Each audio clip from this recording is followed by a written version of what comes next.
All right, good afternoon, everyone. So sorry for the late start here, had some technical difficulties, but because of that, we're gonna jump right into it. Today we have Tracy Rui here to talk about note investing and some due diligence that surrounds these types of investments.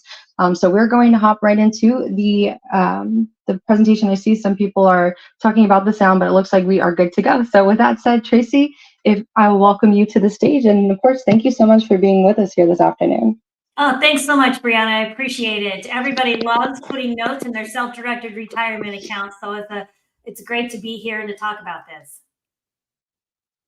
So I'm Tracy Z, and I have been buying and selling notes since 1988. The first 10 years, I did it for someone else, and then in 97, I went out and co-founded my own company with my husband. So we've been buying and selling notes on our own. And I always joke and say, even though it's true, that I thought I knew a lot buying $20 million a month for an institutional investor, but I really learned a lot when I started buying notes for myself, including in my retirement account, because the money just spends so much differently when it's your own. We all work so hard for it. And while we love buying notes and doing real estate deals, we also want to make sure we perform our due diligence. We want the return of our investment and a return on our investment. So I've got some really great detailed information. I've spoke many times on how to profit from notes and how to do partials and how to create seller finance notes to hold or sell. But today we're really going to get into how a note investor uses due diligence. And this is going to be important for you if you want to buy a note in your retirement account, or if you want to buy and sell real estate using seller financing, either as the buyer or the seller. So I'm going to go ahead and share my screen, and we've got some great detailed information here today as well. So let's make sure I can see, you can see me okay on the screen. And here we go. So here's what we're going to cover today. You need to know your destination. We're going to talk about the 3 P's of note investing, an easy way to remember what you're looking at. How to do some initial deal analysis with 5 key calculations we always like to use. Then if you like a deal, go to preliminary due diligence. Still haven't spent any money in this stage, so this is just all things you can access online. And then we're going to talk about getting into final due diligence, which is where you will spend a little bit of money on BPO and title to finalize it. And then once you like the deal, you know you want to fund, how to go through the closing process. And this will follow a sample transaction that was actually bought in a self-directed IRA. I have been doing this for 30 plus years, so this is all based on my experience, and it's informational only. It may or may not be best for your situation. I'm a full believer in getting legal, accounting, and investing advice. I don't provide those things, but there are lots of great qualified people that do. So I think you really have to think about what are your goals when you're going to buy a note, because there's all kinds of notes out there. So do you want to collect timely payments for long-term interest income? So that would be more of just a passive, using a third-party servicer to collect those payments and direct them to your IRA. Or do you want to buy something that needs a little work, like you could rehab real estate, you could rehab a note, and you want to buy it and restructure it. Maybe you want to resell that note for a profit. So you want to buy it low, do rehab work on a note, which you really can do theoretically, and then you resell it for higher than you bought it for. Or are you looking for a non-performing note, a note that hasn't been making payments, and you want to get that property back theoretically with a foreclosure or a deed in lieu of foreclosure? So those strategies will be a little bit different. And some people don't want to own the note at all. They want to buy the real estate, use real estate as a means to either create a note to finance it or to sell the property with owner financing and create their own note. So you have to think about what is your end goal, because that will change some of your strategies. whatever you decide to do, there are 3 P's of note investing. So what are the 3 P's? Well, we're looking at, number one, the people. So the people involved is the buyer or the borrower, the person making payments on that note. We want to know what's the likelihood that they're going to make their payments. And then the seller of the note, who are they and why are they selling? And what we have to underwrite them as well, as we'll discuss. Then if the buyer, the borrower, doesn't make their payments, we're going to look to the property as the collateral. So in the worst case scenario, if somebody doesn't pay on a promissory note, you're going to have a deed of trust or a mortgage, depending on your state, that puts a lien on the property. And if they don't fulfill their promise to pay, then you can go through a foreclosure action, just like a bank, to take the property back. But as long as they make their payments, you don't get use of the property, right? The borrower buyer gets use of that property. But your property you're still looking at, you want to know, is it being well taken care of? What's its value? Is it a kind of property I wouldn't mind owning if I did have to own it? And then the third thing is the paperwork. If you did have to enforce that lien against the property, is it a valid lien? And are you going to be able to pursue foreclosure if necessary? I personally like performing notes. I like notes that just pay and they pay off, and all we have to do is instruct the custodian to sign a release to say that people paid in full. Some people love non-performing notes where they want to foreclose or do some kind of workout strategy to keep the borrower in place. So any of those strategies will involve 3 P's: the people, the property, and the paperwork. So when we talk about due diligence, all of our due diligence centers around those items. There are different stages. There's the first phase, which is deal analysis. Do I even like the deal? And what can I find out about it by doing some research online? Then phase 2, we have the final due diligence that you will incur some costs for. And if you're doing these in a self-directed IRA, of course, then your IRA pays those costs. So phase 1 is preliminary due diligence. This is what I call looking at the big picture. It's almost like, do you even want to date this note? Does it even look attractive to you? So when we first start looking at a note, we want to look at the primary valuation factors. So the first thing we look at is the property type, the value, and the condition. So I don't mind buying land notes. I don't mind buying mobile home and land notes. I would buy mixed use notes secured by mixed use property. I would not buy a note secured by an old gas station that had potential EPA issues. Lots of people only buy notes that are secured by single family homes. They don't like land or mobile home and land. So you get to pick which type of collateral you like. Some people say they won't buy notes if the city is under 20,000 in population. Others say, oh, I'll take 20,000 population as long as it's within 30 minutes drive to a metropolitan area. It could be a commuter. So just know before you get in, what kind of property will you look at? Remember, you're not buying the property, but you're going to hold a note against that property. And if they don't pay, you would theoretically get the property back. It also affects how much you're going to pay as far as yield and how much exposure or investment to value you want to have. And we're going to go through examples of each one of these things on a deal. Lien position. Are you in first lien position? That means you get paid first. Are you in second lien position, where the first gets paid and then you get paid? Or maybe it's a wrap note, where a wrap note gets paid and they pay the underlying. So understand what lien position it is. Terms of the note, that's things like how much do they pay every month? What's the interest rate? Is it a balloon payment where they're going to owe more at the end? Or does it pay off just in regular monthly payments known as amortization?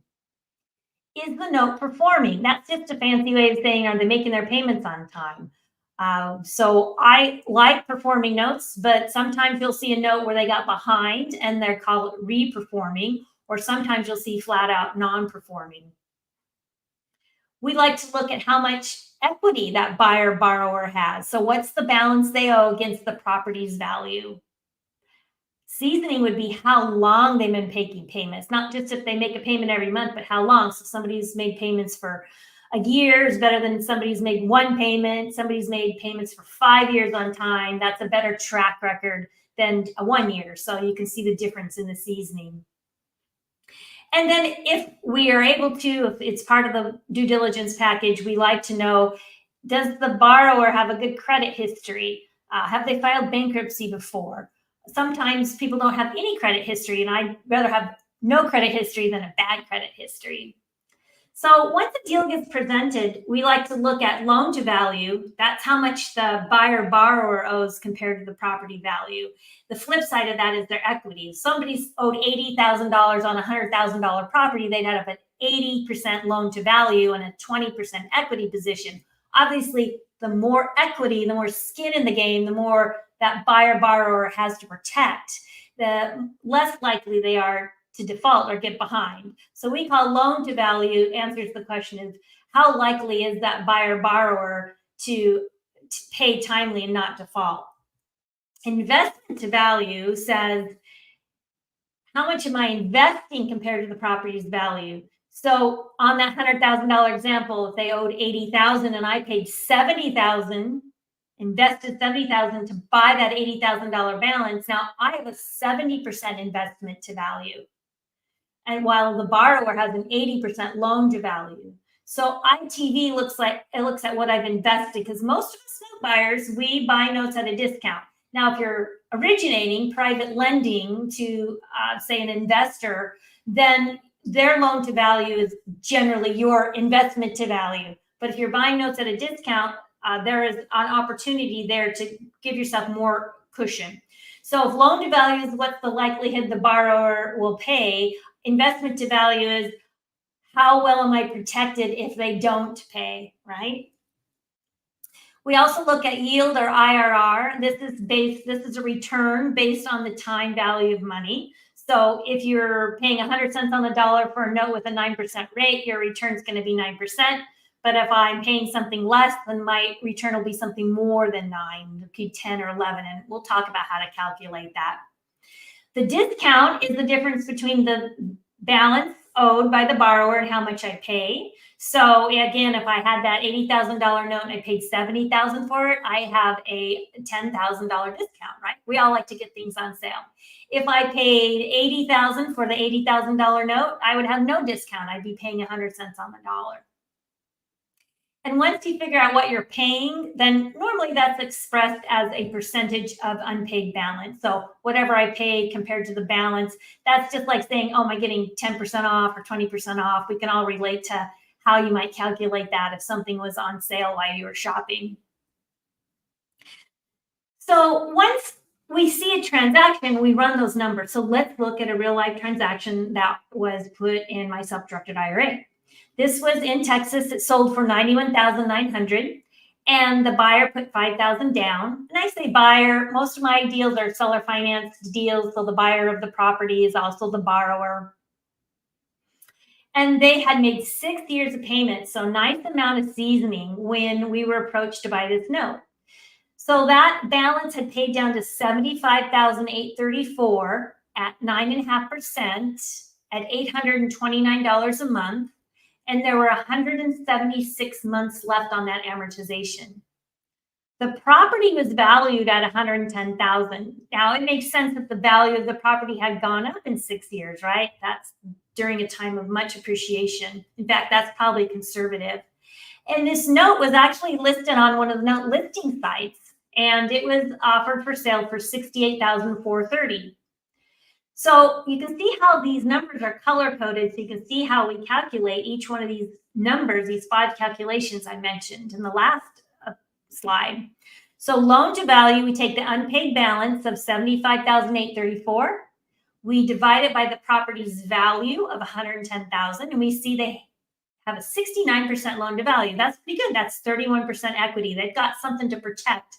If they got into trouble, lost a job or something like that, they'd have options to be able to sell the property and pay off the loan and still walk with some profit. So that's pretty good. I mean, people ask me what's a good loan to value. And anything below 80% loan to value is in the realm of better. Anything below 70% is good.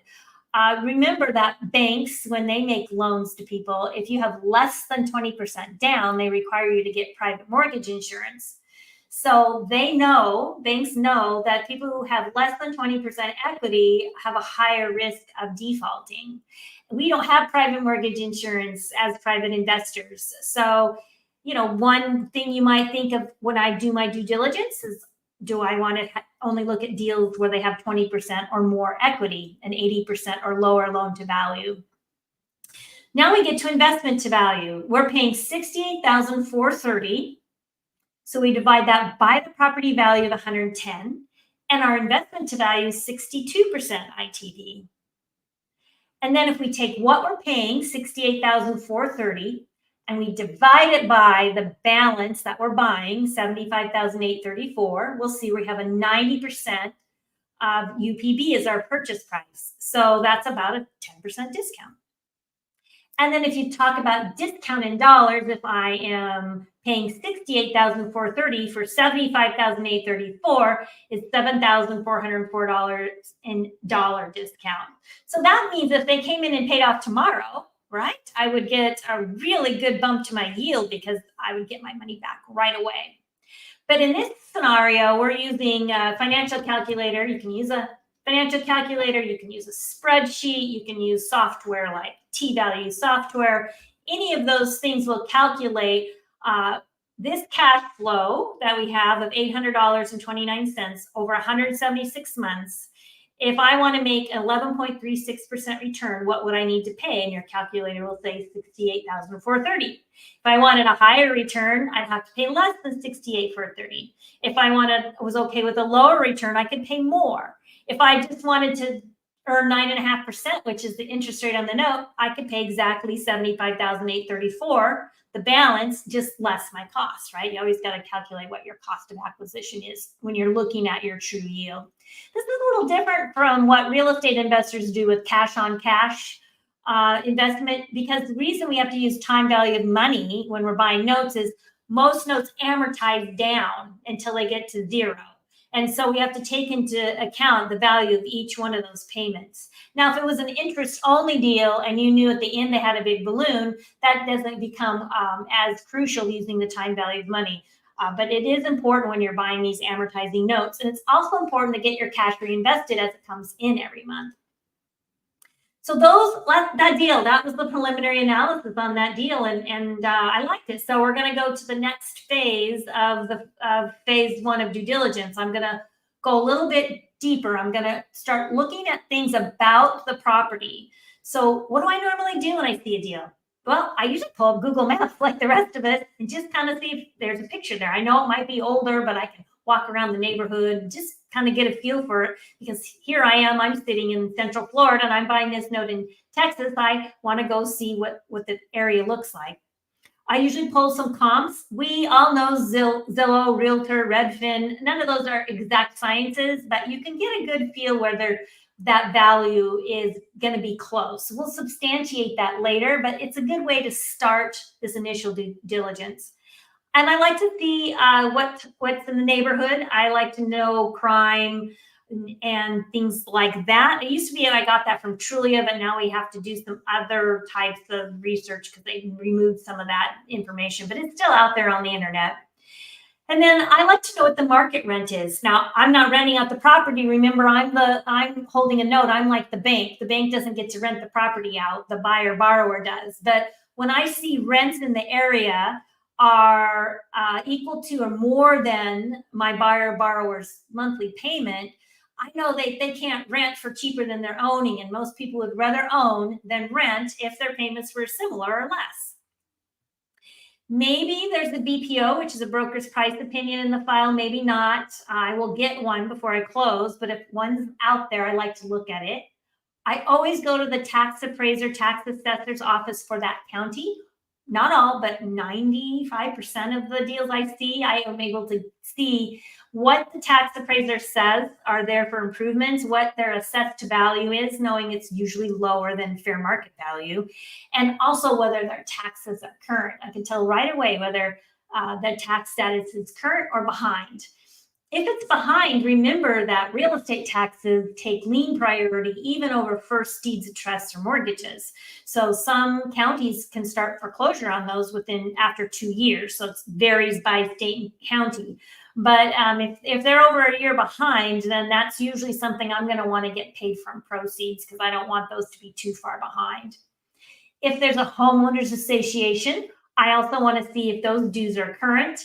Some states allow HOAs to be superior lien states. They also call them super liens, meaning the HOA can take priority over a mortgage or deed of trust, kind of like real estate taxes do. Nothing goes over real estate taxes, but it's important to know whether they're current or in default of any homeowners associations. And I like to check and make sure that the property is clear of any county or city violations. This is especially important if the property in the past maybe had been foreclosed upon or real estate owned. Sometimes it's for silly things like they didn't mow the grass. Sometimes it's for worse things like the property is uninhabitable or been vandalized. So I like to check those out. And I can get a free flood cert check at FEMA.gov. Always good to know if the property is in a flood zone or not. So that's the preliminary information I gather on the property. And then I gather preliminary information on the people. So remember, the people would be the person making payments, the payer. We've already talked about down payment money, amortization money, and appreciation. So equity can come from any of those three places. It's not just how much they put down, but as they pay down their balance, they get equity. As the value of the property goes up, they get equity. Keeping in mind, more equity means a safer transaction. I like to know if the borrower is living in the property or if they're renting it out. How long have they been making payments? Anything over a year is usually good.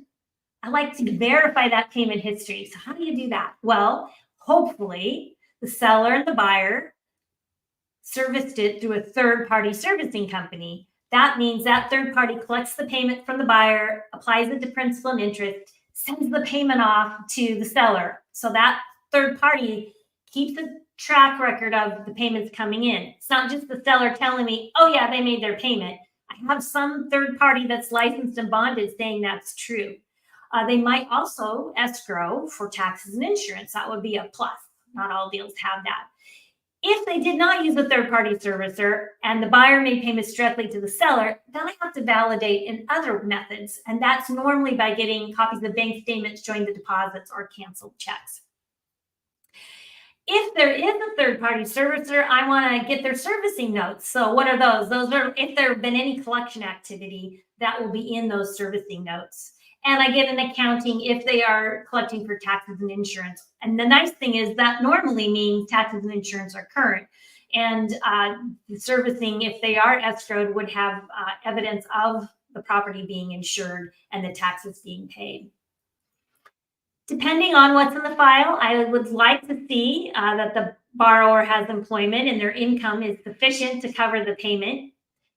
There may be an application and even a credit history in there that the lender or the seller took when they allowed that buyer to make payments. And I also like to check pacer.gov. Another site is very inexpensive. I think they charge 10 cents per page, and the first so many are free. But this is filings for bankruptcies all across the United States because that's a federal filing. So you can go there and check that as well. And something we've added in the last few years is we've started doing social media profile checks on borrowers before we buy notes, because remember, it's public. And sometimes you can figure out things about them that maybe weren't in the file.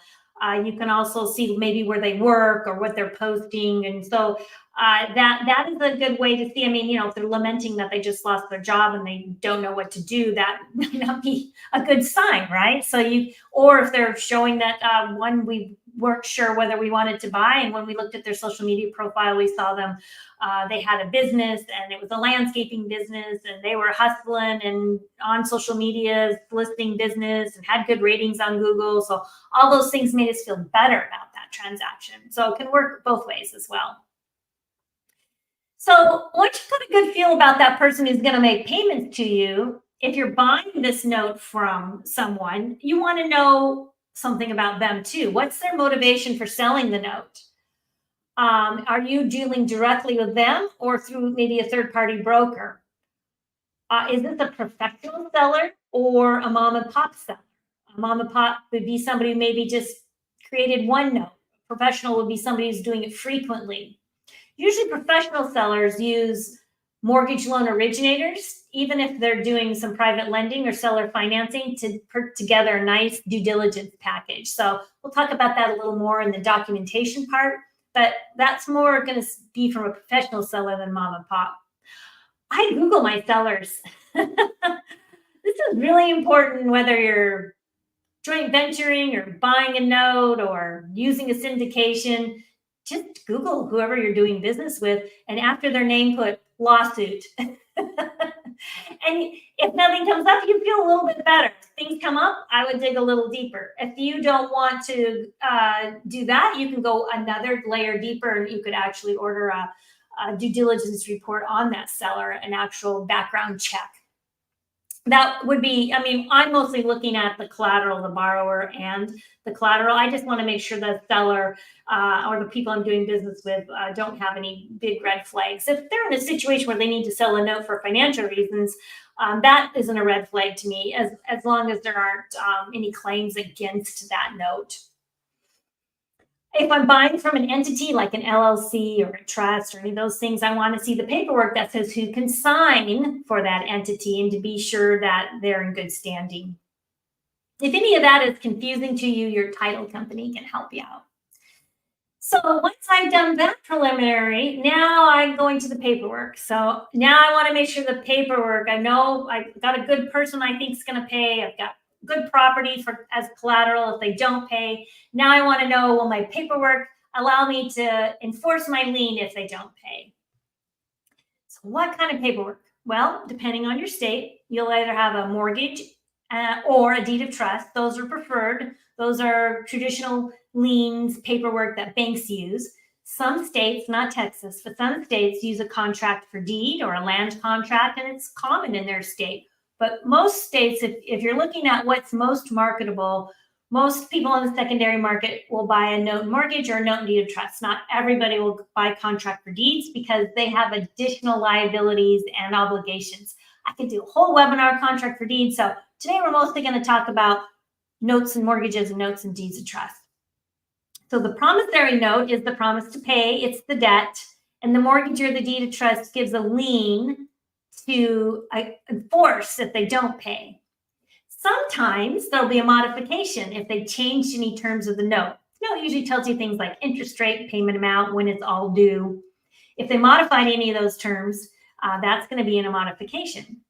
I always want to match the terms to the documents, because sometimes people will tell you they're selling you a note with a 10% rate, and then you read the documents and it's 9%. So you can only enforce what's in the documents. You can't change anything. That buyer borrower, all that changes for them is where they make their payment. So you've got to make sure you know what you're buying.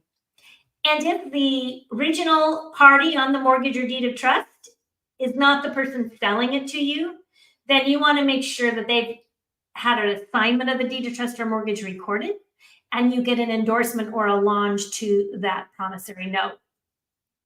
I like to see the closing statement, sometimes called a HUD-1 from the sale. That's kind of a wish list. I don't always get those. I want to know the property's insured, so you just ask for a declaration page. Normally it shows your borrower as being the primary insured and the lender as the additional insured as a lost mortgagee, which will become you or your self-directed IRA once you buy that note. If there's existing title work, I like to look at that. If I'm not, I'm going to order new title work.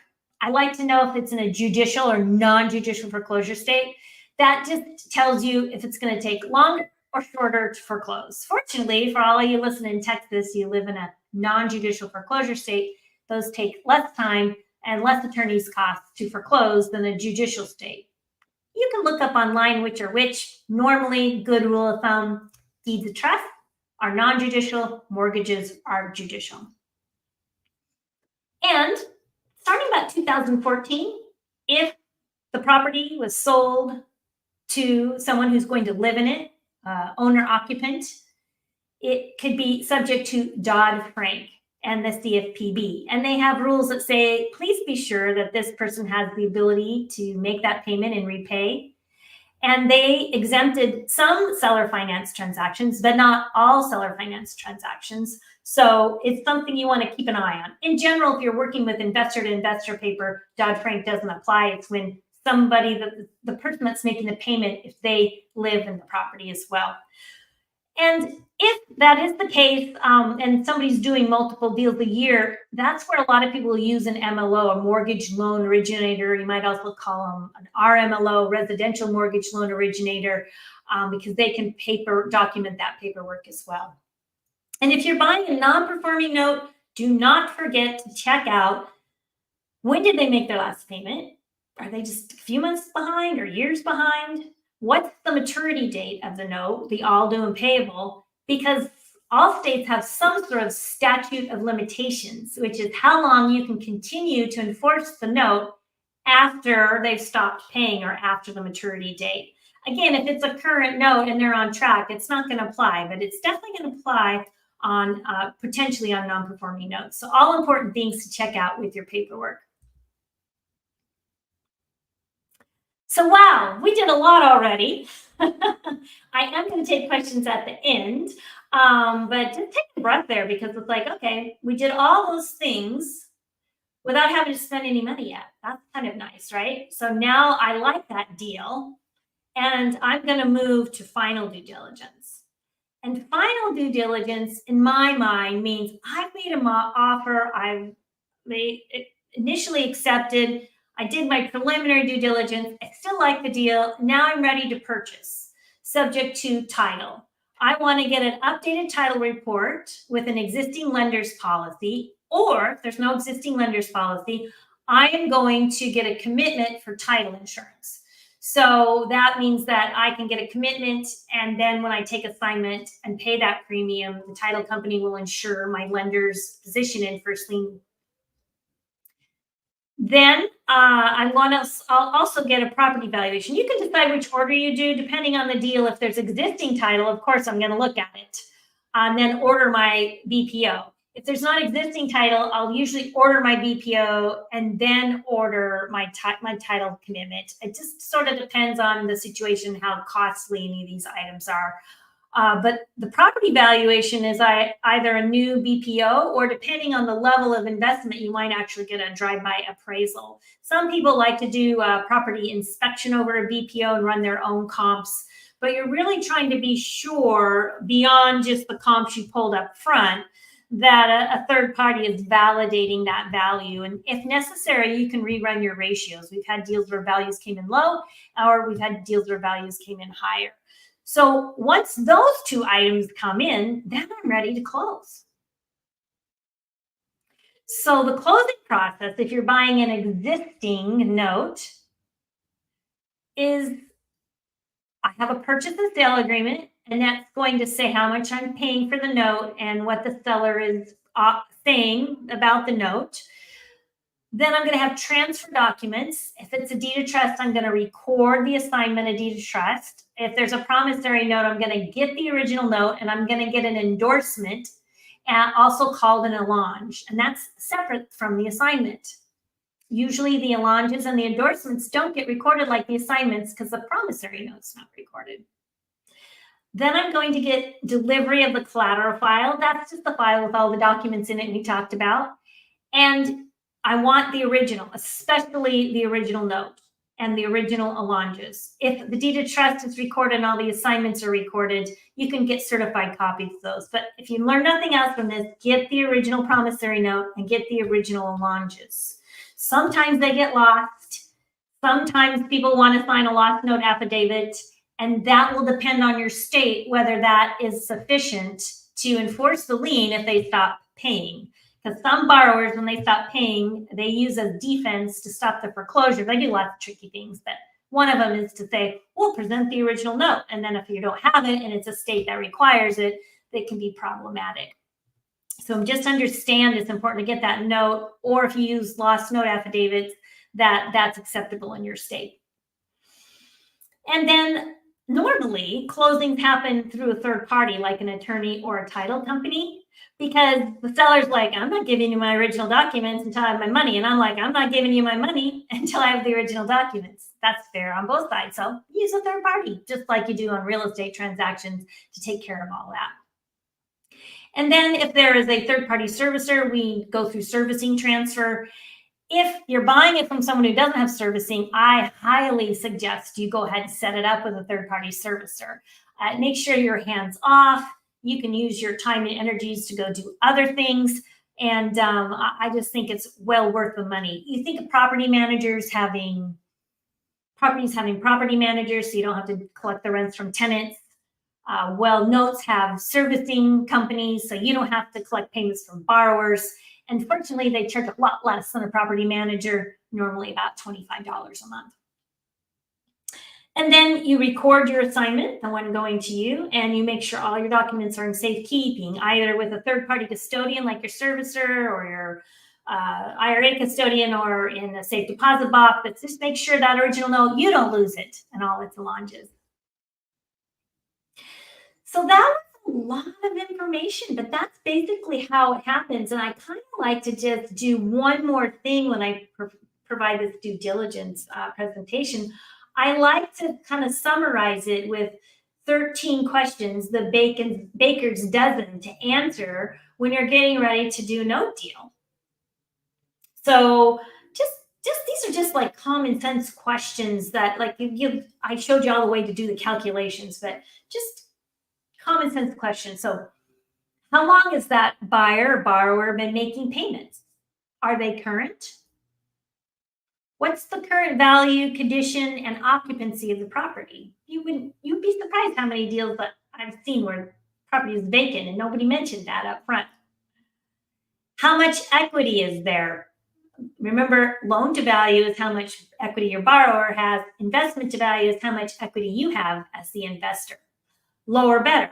A lot of people say, why would you do a land deal or a mobile home and land deal? Well, I like those deals because I can get better yields. But you know what I do to offset that? I do a lower investment to value. So I don't like land notes over 50% investment to value, whereas I might go 70 or 80 on a single family residence in a great neighborhood in an appreciating market.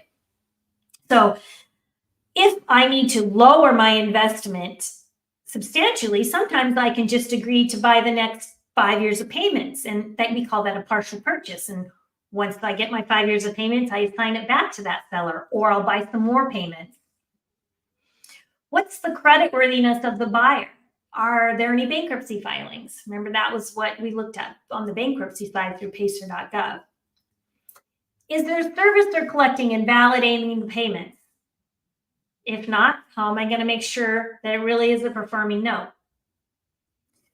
Do the documents match the terms presented for sale?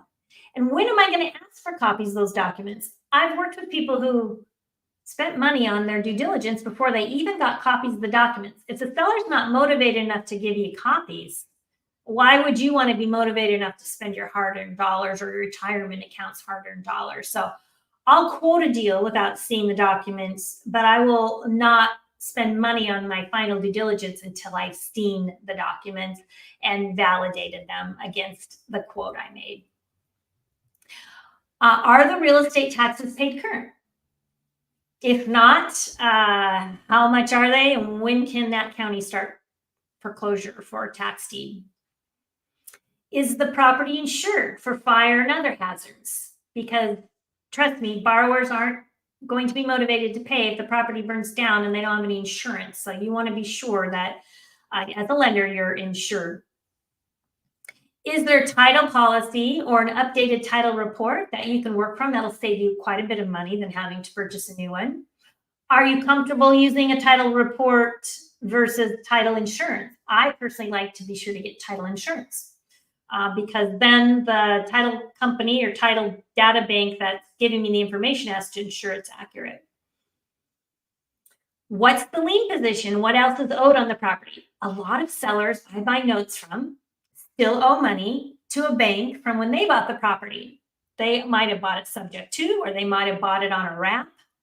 And so that is their obligation. So when I go to buy their note, I either pay that underlying debt off at closing out of proceeds, or I have to purchase it and take off what they owe to purchase just their wrap equity. So you always want to know, what's still owed on the property. Sometimes you'll see a second lien and it's the buyer borrower who's paying on the first. So that's another question if there's liens ahead of you. What's the amount and who's obligated to make that payment? And are they going to get disposed of at closing or not? Question 11, who's the current holder or seller of the note being purchased? If you think you're buying from XYZ, but they don't really hold the note, they're buying it from ABC, then you have additional steps and pieces of documentation and due diligence to perform on all those entities. So be sure you understand who you're buying from, and then you connect the dots or link the chains, we call it chain of title, from the original parties to who's selling now. Where is that original promissory note, and will it be delivered at closing? Or do we have a lost note situation? And my 13th one that I think just makes good common sense is, what is my risk versus reward for each exit strategy? So what am I talking about? Well, an exit strategy would be what you plan to do with the note. And sometimes you have one plan, and sometimes life or the life that the borrower experiences brings along another plan. So what is the reward or the yield you get if it paid in full? What happened if it paid off early, paid off next month? Now, if I bought a note at a discount and it pays off early, I actually get an increase in yield. But if I had a really small discount, or I paid close to par, 100 cents on the dollar, and I bought title and BPO and I'm in at $1,000, if they pay off right away, I haven't even made enough interest back for enough time to cover my expenses. So that's another thing. What if they foreclose and I have to go through foreclosure? How long does it take? What's the normal cost for foreclosure in that state? What if I have to do some force-placed insurance and cover some back taxes, and now I've got to do some fix-up to the property? Is there enough cushion in there where I'm into the deal versus what the property could be resold for?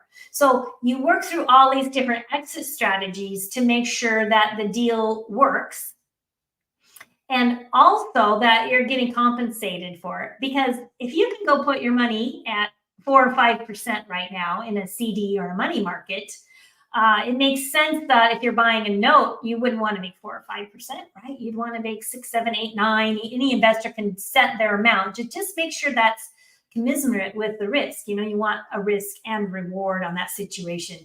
I've seen people buy lately these non-performing notes, and I get why people buy non-performing notes, and they want that property back. So it's so hard to find good deals on property. And there's always the chance that the borrower on a non-performing note will start repaying again. So this is especially true when there's a lot of equity, right? When if they owe $200,000 against a $400,000 property, most borrowers aren't just going to walk away and let you foreclose on that. So if they start paying again and you wait, oh, I'll pay a lot for that $200,000 note on a $400,000 property. But if you're paid $200,000, then they start paying again, and that note's at 4%. Now you're only going to earn 4%, and you could do just as well in a CD or in a money market, right? So just make sure you think through those exit strategies. Not saying that to scare anyone, just make sure that all makes sense, risk versus reward. So we like to use the due diligence checklist because, you know, it's hard to remember all that stuff. So we like to use the due diligence checklist so that we always remember that we checked all those things. I think that's very helpful. And to summarize at a glance, the 5 largest risks, after doing this for 30 plus years and seeing where people have made and lost money, including myself, is the 5 largest risks are title. Was what you're buying really in first lien, and can you enforce it? Are taxes current, real estate taxes? Is the property insured for fire and hazard? Is the property value really there?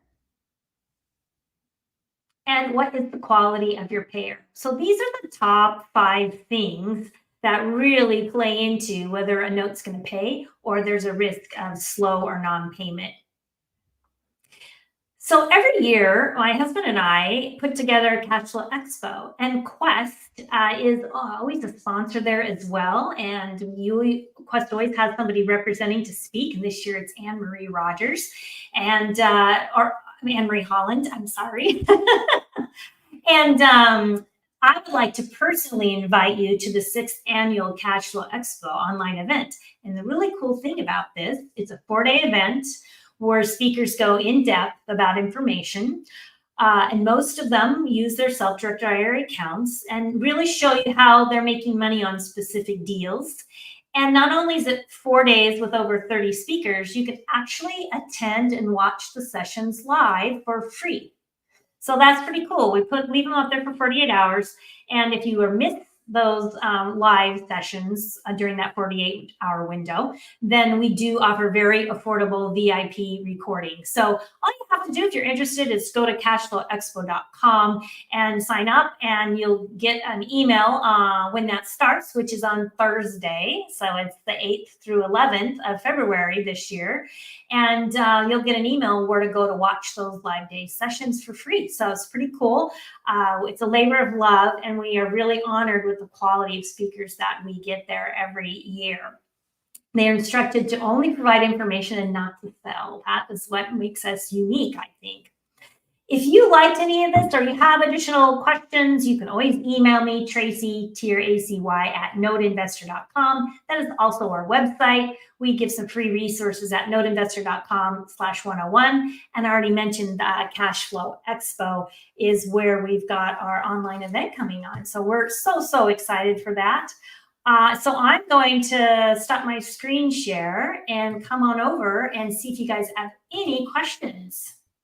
There we go. Tracy, thank you so much for all of the information you presented here today. As always, you are just a wealth of knowledge in this area, so certainly appreciate you. We have quite a few questions that came in, so let's buckle in here for all the right, time we have. I got it.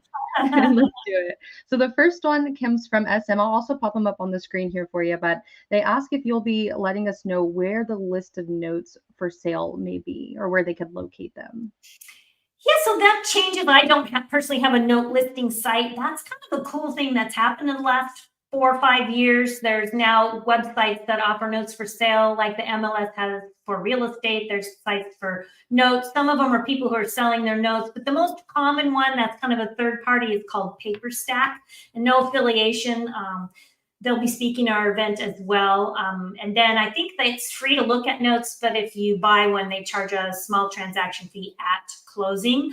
You can also market directly to off-market deals. If you think of notes like real estate, I think most people are like, oh, okay, that makes sense to me. So when you think about if you go buy a piece of property that's listed with realtor.com on the MLS, you're kind of paying retail prices. And if you market yourself off market to distressed homeowners, you're getting better prices. And so if you want to market direct for note holders, you can buy those lists as well. It's just takes more effort to do direct mail or Google ads, or I personally like, my favorite place to get notes is networking and referrals. As part of the Quest group, you are in one of the best places to do networking and referrals, because there's people buying, you want to use retirement money. There's people want to invest their retirement money. So all of those are good sources for finding notes for sale. That's great. And like you mentioned, because this is a follow-up question from SM, was regarding that there may be a fee if you do find something that lists these notes where you can go and choose them. There likely is a fee tacked on to the closing. That way you can kind of utilize that platform in that manner. So answered that one. One more follow-up question from SM. Where can you find out if there are any county violations? So it all depends on the county. You typically, if they've been recorded, of course, the title search will pick them up. But if they haven't been recorded, then you can contact wherever they do code violations. So wherever there are code violations in that city or county, then that's where you would contact. Sometimes it takes calling. I know that I think some of the title companies now have started offering that as an add-on to their title report. So that's another way you could do it also. Great. Thank you so much for that. Susan Collins has asked, what would be a red flag? I do believe this is regarding when you're doing the due diligence on who you're working with and things of that nature, the note itself as well. So what would you consider to be just generally some red flags to look out for? I think any one of those items on the checklist potentially could have something causing a red flag. But I think the biggest red flag that I've seen in the last 5 or 6 years is when people think they're buying a note, but they don't get possession of it. They don't get an assignment, an endorsement. They're really JVing and they're trusting the other party to handle it appropriately. And I always feel like nobody minds your money as well as you do. And so that you don't want to slough off your underwriting or due diligence to someone else, because you want to understand and make sure that you and your IRA are protected. So I think that's where I've seen the most problems in the last few years, because so many people are excited about it. And I'm glad that they are, to do notes and to use their self-directed IRA money. Just be careful that you're protecting yourself and your self-directed IRA. So that's, if somebody brings me a note and that somebody has a lot of lawsuits against them, but people saying that they defrauded them or took their money or they didn't get paid, that would be like the biggest red flag.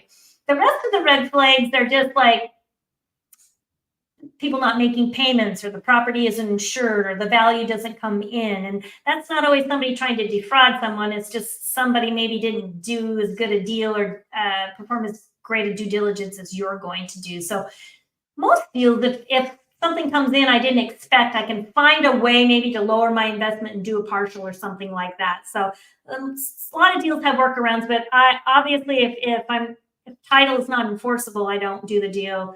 If it's not insured, I've done a lot of deals with back taxes. I just deduct them off what I'm paying. So that isn't like a deal breaker for me. So those would be my biggest red flags. Those 5 things I mentioned: the title, the property insurance, the taxes, the payor, those are the big ones. Thank you for that. And I also want to mention something that you had on that list that is free for everyone, and more people should certainly do it, is just Google who you're working with. You can find out so much information. It's a free resource. You can dig around, get to really know what the information is that is out there about the person or the company that you might be working with. So just a great thing, I think, all around to add to a checklist. I agree wholeheartedly. Yeah, so we have a couple from Arturo. He says, is there a list showing the lender-friendly states? He's interested in lending in states where it's quick and easy to foreclose. So Realty Track puts out a nice list of states. I think if you Google foreclosure process by state, Realty Track, it'll come up somewhere in there. Basically, it'll tell you what states are judicial versus non-judicial and approximate foreclosure times. They're never exactly right. It usually takes longer than what they say, but at least gives you, that's like the quickest it can happen. So that gives you an idea when it's a non-judicial state and they have the shorter foreclosure times. It's usually more of a creditor / lender friendly state. I know a lot of Quest clients are in Texas, and you are fortunate because you are in one of the most lender-friendly states. And one more follow-up question. Do you provide third-party servicer with a list of your collateral file requirements? So whoever may be servicing the note. Yes, that is like ideal. In order to get those, you would have to have the person selling you or the party selling you sign an authorization so the servicing company can release that data to you. So that's a great place to start to get the copies. Not everybody keeps their full copies of their file with their servicer, even though they should. So maybe not, the servicer has it. That's a place to start. And you definitely want to do that so you can get the servicer notes, because the servicer notes reflect more than just the payment history, which you'll also get from the servicer. They reflect things like, we did outreach and talked to the borrower and they lost their job and they're going to vacate the property. They can't afford it. Or may say they lost their job and they are getting employed and they're getting back on track and sending a payment next week, or may say that, they've just paid on time and I never hear from them. So that's the kind of stuff you're going to want to get from the servicer as well. And you need to have them sign an authorization, because the servicer can't just send it to you because you asked. They have to have permission to do so. It's also a good time to ask that servicer, what their process is if you want to keep the servicing there, to set up an account with them, because I find it's better to keep it with the same servicer, as long as you like their service and the cost, because it's less interruption to the borrower of where they send their payment. You can always change servicers, but it's less interruption to the buyer borrower, and that usually helps them stay on track with being current. Great. Thank you for that. I know we're running a little bit low on time here. We may go over just a couple minutes since we started late. I got about 3 more questions for you, if that's all right. Sure, First one perfect from Jorge. He is asking, is there a specific type of purchase agreement that his attorney would need to look at or draft to buy a note, or can a real estate purchase agreement work for something like that? There are some standard purchase agreements. Some people call them mortgage purchase agreement, MPAs or P&As. Some people call them receivable purchase and sale agreement, but there's about 5 really normal ones out there.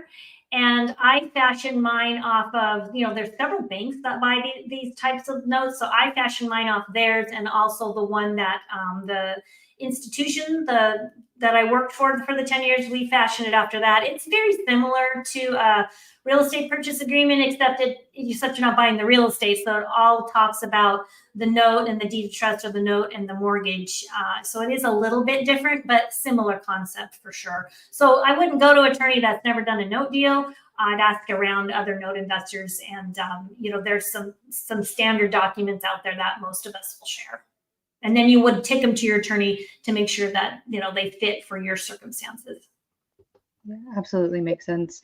As far as the due diligence checklist goes, we have a couple people asking how they can get a copy of that. I presume they would go to your website. Would you mind sharing that with us? Yeah, so that's noteinvestor.com. And if you want to, normally we do that as part of our member group, but I am giving it away to people if they want it. I would do that in exchange if you want to go over to cashflowexpo.com and just get your free ticket, and then email me and say, hey, also give me, please, a copy of your checklist. I will do that for you too. Perfect. And we did put Tracy's email in the chat as well, if you'd like to reach out to her directly. One final question to close it out. Do you offer participation in a note fund? And if so, what are maybe some of the details of that? We don't offer a fund. That's interesting. People ask me that. How come you don't have a fund? And you got to remember, I started out on the fund side for an institutional investor. And there is a lot that goes into managing a fund. And so when I went out to be a private investor, I like being a private investor. And so I don't have anything against funds. It's just not my ideal to start a fund and to manage other people's money. So my approach is more like, I'm going to teach you the things that I learned. Look, there's $25 billion a year in seller finance notes created. There's way more than I can look at or buy. There's way more than all of us probably can look at and buy. So there's plenty of business to go around. So I'd rather share my expertise and explain to people what we do and don't do, and help them identify a good note that they can purchase. And if you don't want to do that, there are funds out there, but I do not manage funds. I think it's tough to teach you and try to sell you at the same time. So for me, I just keep them separate and sleep better at night. That's great. Well, I want to again thank you for coming on and answering everyone's questions. Certainly an engaged audience for this one. For everyone who may have came in a little bit late or have any follow-up questions, visit some of the slides that were brought up today. We will be archiving the YouTube page, so highly encourage y'all to check it out. And Tracy, thank you again. Any last notes, I guess, just to close us out before we go into the announcements? I would just say to put your money to work. You are in a great place that you've got a self-directed IRA company that is there to work with you, and you have a special opportunity. Less than 2% of accounts are self-directed. So you have this very special knowledge, and it's very powerful because now you get to direct it towards places like these alternative investments where you can have secure investments that you can manage and control that. You also get great returns, but that doesn't work if you don't deploy your capital. So, learn, but don't get paralysis by analysis. Make sure you take action and deploy your capital. Absolutely. Well, thank you so much for sharing with us the education you brought to the table today, and always when we have you on, and vice versa, when we get to come to things like the Cash Flow Expo and teach on self-directed IRAs. There's such large overlap and missing information, I think, for a lot of investors out there. So we thank you for closing some of those gaps, and we look forward to seeing you soon at the expo. All right. Thanks so much, Brianna, for having me. And thanks for everybody for attending. All right, everyone. So we are going to jump really quickly into some of our announcements. We'll wrap up very fast. But we again want to thank you for joining our educational class today. We do this every Tuesday and every Saturday. So if you're interested in more education, just like what you have found today, visit us on our website. You can check out some of our events. Even better, if you are looking for IRA investors, or if you have an IRA or old 401k you want to invest, you can schedule a consultation with us through this QR code. We'll talk you through what the logistics, the cost look like, some of the opportunities, and even more so, some of the events that we host that can get you in front of the crowds that have this type of information. So this is just a high overview of what events we host. Again, our Saturday classes, we do our Tuesday classes, which is today. This is our Powerplay Tuesday. We also host in-person socials at our Houston, Austin, and Dallas office. So if you are one of those people who get a lot out of networking face-to-face, that in-person education, and also the very last part, the haves and wants portion of the in-person socials, this will allow you to see what's out there in your local community. So it's very, very valuable there. Highly recommend it. However, if you're watching from afar, maybe you're not located in Texas or just can't make it out to the socials, we also do an online networking event. And so this is what we call our National Networking Happy Hour. Again, you can find this on the events tab on our website. Highly encourage you to check it out. These are all free events. We're just here to share the education and the opportunities out there in this industry. With that said, I'm going to very quickly touch on our upcoming socials in our Dallas and Houston office. So Dallas is actually happening today. This is a hybrid event, so it will be streamed online in addition to being physically at the office. We're going to have out a couple, two couples who will talk through some of their experience in the industry, also food, drinks, all the fun stuff there. Same thing in Houston. We're going to come up February 8th. You can scan these QR codes. It'll take you right to the registration page. Again, a free event, a wealth of education. We would love to have you out. Our socials are quarterly now. So if you really want to take advantage of all that's going to be coming up here within the next few months, I highly recommend that you register for these events. And we are going to actually have something coming up in next month, towards the end of the month. In place of our normal hour-long self-directed Saturday class, we're actually going to have a mini event about 3 hours long. This is millennial focused. So we're going to talk to some of those millennial investors out there who have found success, about how they found it, and what they're going to do to continue on this road, this path to success for themselves, for their family, and for anyone that they may be influencing around them. So I highly encourage you to register for this. You still have some time. We'll be sending out some notices as we get closer to the event, but we would certainly love to have you there. And last, but of course not least, if you, again, are that in-person type of individual who wants to network face-to-face, get the education physically there at a location, we have our largest event of the year coming up, June 27th through 29th. This is actually going to be taking place near Dallas, so it's in Irving, Texas. It's going to have a large venue. We're expecting about 800 to be there in attendance at the expo this year. The focus isn't solely on IRAs, but it is focused on alternative investing. So we will have people talking about private lending, oil and gas. We'll have CPAs and attorneys on panels to answer questions. So this focus is really for those of you out there who are really trying to get your leg up in this industry, learn from the people who have had these successes already. So this is going to be a really, really great event for those of you who would like to come out. Maybe you aren't located in Texas, but you have some time to come out this summer just for a few days and absorb all of the information that's being offered. So the tickets are cheaper now than they will ever be again. So better scan that QR code, reach out to an IRA specialist. We'll talk you through what we're planning for the event itself. We do have a room block, all of that fun stuff. So let us know how we can help you. And with that said, we are going to go ahead and wrap it up. I again want to thank everyone for joining us. We hope to see you same time, same place next Tuesday. Thanks so much, everybody.